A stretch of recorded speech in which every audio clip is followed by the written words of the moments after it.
ഞാൻ പറഞ്ഞു വന്നത് ഇതിനെതിരായി അതായത് രാജ്യവ്യാപകമായ സത്യാഗ്രഹ സമരങ്ങൾ നടന്നു.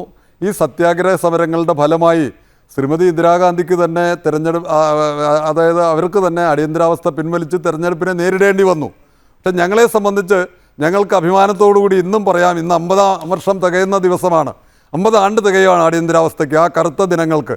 ഇന്ന് ഞങ്ങൾക്ക് അഭിമാനത്തോടുകൂടി പറയാം, ഈ രാജ്യം എപ്പോഴൊക്കെ ഈ രാജ്യം അപകടത്തിലായിട്ടുണ്ടോ അപ്പോഴൊക്കെ ഞങ്ങൾ RSSും ഭാരതീയ ജനതാ പാർട്ടിയും എന്നൊക്കെ പറയുന്ന പ്രസ്ഥാനങ്ങൾ ഈ രാജ്യത്തിൻ്റെ ജനാധിപത്യ അവകാശങ്ങൾ പുനഃസ്ഥാപിക്കാൻ വേണ്ടി ആണ് ഞങ്ങൾ ചെയ്തത്. ഞങ്ങളുടെ സ്വന്തമായിട്ടുള്ള ബോണസിന് വേണ്ടിയിട്ടോ ശമ്പള വർധനത്തിന് വേണ്ടിയിട്ടോ നടന്ന സമരമല്ല. ഈ രാജ്യത്ത് ഒരു ഏകാധിപതിയെ കെട്ടുകെട്ടിച്ചുകൊണ്ട് ജനാധിപത്യം പുനഃസ്ഥാപിക്കാൻ വേണ്ടിയിട്ട് നടത്തിയ ഒരു സമരമാണിത്. ആ സമരത്തിൽ ഞങ്ങളുടെ നിരവധി ആളുകൾക്ക് ഒരുപാട് ബുദ്ധിമുട്ടുകൾ ഉണ്ടായിട്ടുണ്ട്.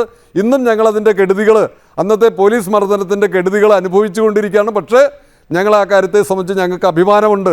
ഈ രാജ്യത്ത് ജനാധിപത്യം അപകടത്തിലായപ്പോൾ അതിനെതിരായി പ്രതികരിക്കാനും സമരം ചെയ്യാനും തയ്യാറായി വന്ന ആളുകളെന്നുള്ള നിലയ്ക്ക് ഞങ്ങൾ ഈ 50-ാം വർഷം ആ നിലയ്ക്കാണ് അതിനെ കാണുന്നത്. ഞങ്ങൾ ചെയ്ത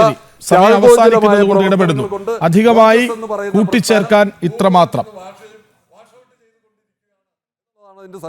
അധികമായി കൂട്ടിച്ചേർക്കാൻ ഇത്രമാത്രം പിണറായി അടിയന്തരാവസ്ഥ കാലത്ത് ജയിലിൽ കിടന്നുവെന്നതും അടികൊണ്ടുവെന്നതും പുറത്തെറിഞ്ഞത് എൻ്റെ പുസ്തകത്തിലൂടെയാണെന്നാണ് ഗോവ ഗവർണർ PS ശ്രീധരൻപിള്ള കഴിഞ്ഞ ദിവസം പറഞ്ഞത്.